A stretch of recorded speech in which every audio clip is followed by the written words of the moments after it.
I've crunched some numbers and I've come up with an idea of what it's going to cost me if I want to get one of these Japanese mini trucks.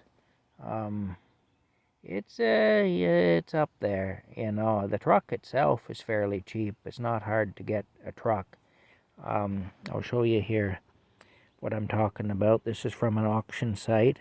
This is the form that they have to describe the truck. This particular truck has an automatic transmission. A lot of them are 5-speed. It's a 4-wheel drive truck. There's a picture of the interior. Yeah, there you go. There you go. Yeah, there you go. Those sides of the box fold down and the back folds down too. You can actually remove them and turn it into a flat deck if you want to. They're pretty versatile.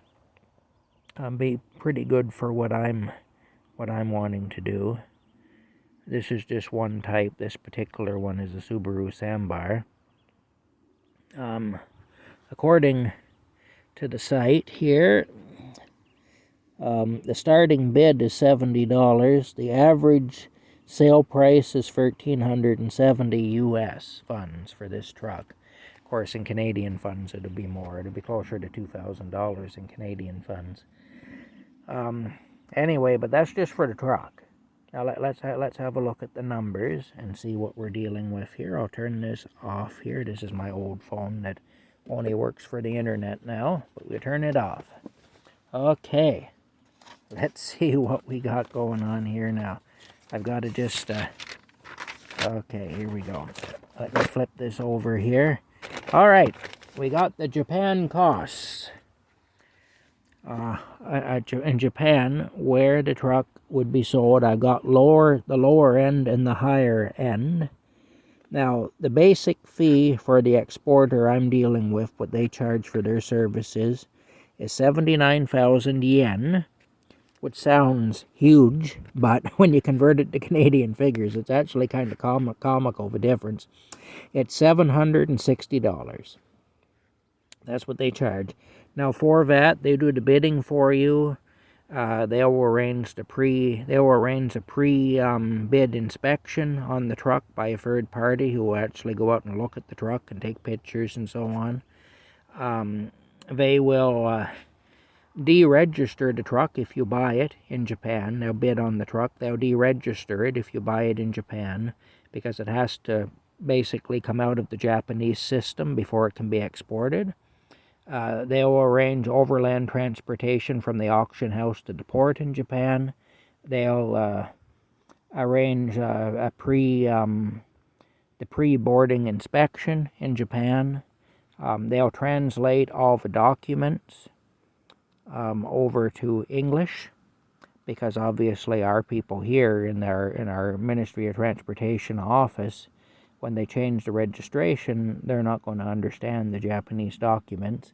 So everything gets translated into documents they can understand. They'll do all that. And so, their services are probably worth that when you look at everything they do. I mean, for people over here, of course, we're not allowed to bid at these Japanese auctions. We need somebody from there to bid for us. We don't understand the Japanese system well enough to be deregistering vehicles and all that stuff. These people, they arrange the shipping over here and everything. They do all that. So like I say, I have no complaints about that. I think given what they do, I can't fault them for charging $760. Even though it does add substantially to the cost of the vehicle. It is what it is. They got to earn a living too, so it's all good. Anyway, that's just the first charge though. Then we have the auction house fee. That ranges from 24,000 Japanese yen to 40,000 Japanese yen, which is $231 Canadian to $385 Canadian. Then we got the domestic inland transport fee, which basically is to move the truck from the auction house where it's sold to the port where it'll be shipped out to Canada. That's 22,000 yen to 38,000 yen, depending on how far it has to be moved. That is $212 Canadian to $366 Canadian on the high side. Okay, then we got the export shipping charge. I'm not sure what that is, but that is not the cost of shipping. That's a separate charge from the actual fee to ship the thing over here. It's 25,000 yen to 45,000 yen, which is $240 Canadian on the low side, $433 Canadian on the high side. The total charges in Japan, excluding the cost of actually shipping the truck from Japan to Canada, are $1443 on the low end to $1944 on the high end. Okay, so there you go. That's the total before it leaves Japan. Now we'll go to the Canadian charges. Here we go now, the Canadian charges. We'll put this, there we go, we'll put this right under there, that'll hold it in place. Now, assuming I pay $1,500 for a truck, which is about the average that these things go for in reasonably good shape. Okay, we have the customs duty, which is 2.7% of the price for a $1,500 truck Canadian. That's $40.50 Canadian. Okay, excise tax, which only applies if the truck is air-conditioned. Not all of them are. But if I were to buy an air-conditioned truck, it'd be $100.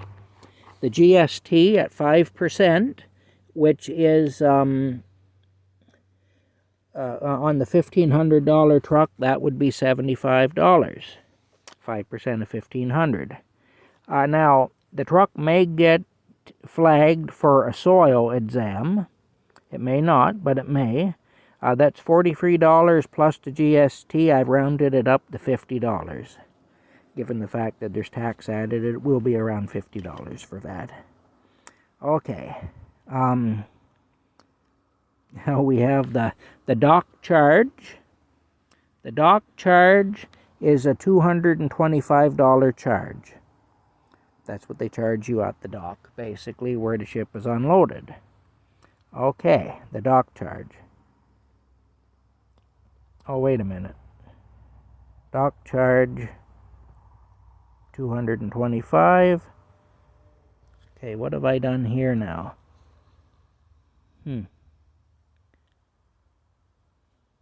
Okay. So the dock charge is $225. Okay, now, so that means in Canada, on the low end, there's a total of $340.50 in charges. At the high end, $490.50. $340.50 is if I don't get an air-conditioned truck and if the truck is not flagged for a soil inspection. $490.50 is if it were air-conditioned and it got flagged for a soil inspection. That gives me a total cost between the Japanese end and the Canadian end, ranging from $1,783.50 to $2,434.50. So $2,334.50 at the high end, $1,783.50 at the low end. That doesn't include the purchase price of the truck. If I were to pay $1,500, which I say is about the average, it also doesn't include overland transport in Canada to get the truck from the port in Vancouver to where I am in Smiths Falls, Ontario. I just got a quote from my broker that I'm dealing with. He seems like a really good guy. I have no complaints about him, and I have no complaints about the people at the place in Japan that I'm talking to. But this is just what it is, that's all. The quote I got was $2,100 for overland transport in Canada. So the price of the truck plus the overland transport is like, what, $1,500, $2,500, $3,500 basically just for that, plus another $1,700 to $2,400 over and above that. So, you know, we're talking, what, we'll round it up to $3,500. we say 3,500 plus 2,000, just rounded off that way. So we're talking 5,500 all in, which is an awful lot of money, really, it is. Now, with these trucks in Canada, the rule is they have to be at least 15 years old. In the United States, the rule is they have to be at least 25 years old. The newest one I can bring into Canada this year is a 2007 model. Now, these trucks are generally low mileage, they're well looked after. They have to be inspected every 2 years in Japan, and it's a really strict inspection. If you have a tear in your seat upholstery, the truck won't pass inspection. That's how strict they are. It's kind of crazy, really, but that's how strict they are. Anyway, so yeah, I mean, you can get a good truck, but the problem is, I come from an era when I could get a good vehicle for $500 or less. So you can imagine. This is a bit of a shock to me. I've never spent this much money before in my life on a vehicle. But it is what it is. If I buy a truck here, the problem is most of the stuff here is junk now, and unless you're paying tens of thousands of dollars, you're getting something that isn't going to be reliable. You're getting something that's going to cost you a lot of money anyway, and you're still going to have that much into it, and you're not going to have a good vehicle. You're going to have $20,000, $30,000, $40,000 into a truck and still not have anything good if you go buying a $5,000 truck here. But if you buy a $30,000 truck here, well, it's probably going to be all right. But the problem is, do you really want to do the kind of work I'll be doing with the $30,000 truck? Because I'm going to be doing a lot of dirty, sloppy work. And I don't have that kind of money anyway. I'll be barely able to scrape together the money to buy a Japanese mini truck. Yeah, it's kind of a shame what's happened here. Everything has just gone through the roof, and it's really unreasonable. But it is what it is. I can't live in the past. I mean, you got to live in the era you're living in. You can't live wishing that things were still the way they were. I mean, I remember a time when I could buy a really good car or truck for a few $100s, but like I say, it'd be an older one, but it'd be a good one. Those days are over with now, and it is what it is. So I'm still considering doing it.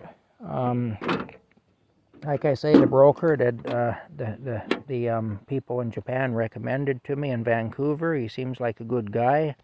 I'm not going to say his name on this video because I'm not authorized by him to talk about his business, and I may be incorrect in something that I say, and people may think that he gave me incorrect information when it would just more be a matter that I didn't understand something or whatever. So I'm not going to say the broker's name or anything like that. But I will say that I've had a couple of conversations with him. He's been very helpful. He's been very friendly. He seems to know his stuff. He was highly recommended by the company in Japan. The company in Japan is a company called Japan Car Direct. I will say their name. They're very highly rated. They have really good reviews, and they're just very highly rated. They've been in that business for a very long time. I believe 15 or 20 years, something like that. So they must have been one of the first ones to be exporting trucks, really, like that, from Japan. Anyway, they understand the